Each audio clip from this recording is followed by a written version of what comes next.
The cursed film reel. A filmmaker finds an old reel of film. When he watches it, he sees himself being murdered. The reel ends with the words, "You're next."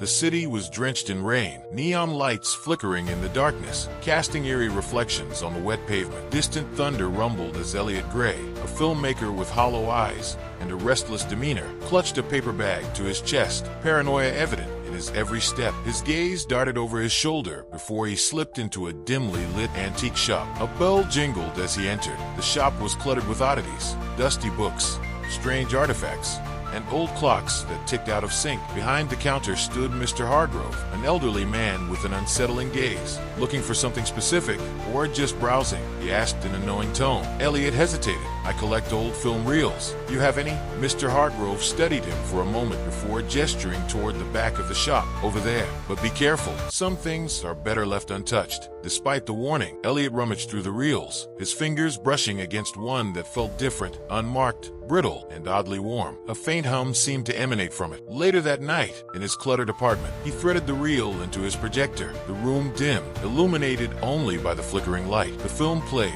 grainy black and white footage of a swaying forest at night. The camera moved jerkily. Then a sudden cut to a man lying on the ground. Elliot gasped. The man was him, his face frozen in terror, throat slit, blood pooling around him. The film cut to black. A message appeared. "You're next." The projector whirred to a stop. The room felt colder, the shadows deeper. Frantically, Elliot researched old cases, filmmakers, cinematographers, and sound engineers who had mysteriously died after acquiring old reels, each death tied to an eerie symbol, a spiral with an eye at its center. A message buzzed onto his phone from an unknown number. "You can't escape it." The whispers began that night, faint at first, like wind through trees, then louder, insistent. The words clear. "You're next." Panicked, Elliot tried to destroy the reel, smashing it with a hammer, but the film resisted, curling and writhing like a living thing. The whispers escalated into a deafening scream. The world spun, and suddenly, he awoke in a dark forest, the same forest from the film. Branches twisted like skeletal fingers. A shadowed figure stood in the distance,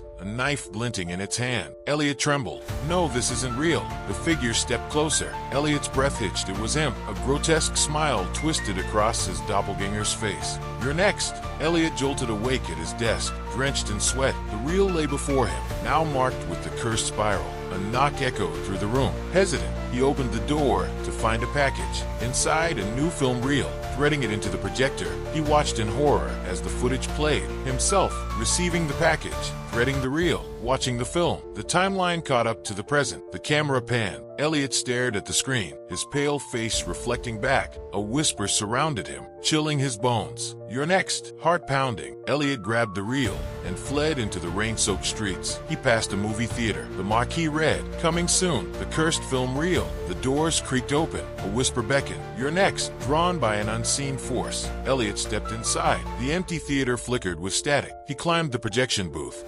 threading the reel one last time. The forest footage played again. This time, he sat in the audience, watching himself on screen. Then, his other self stepped out of the screen, knife in hand. "You're next." A scream echoed through the empty theater. The screen cut to black. The reel sat in the projector, untouched. The doors creaked open once more as a new figure entered, drawn by the marquee. A final message glowed on the screen. "Coming soon to a theater near you."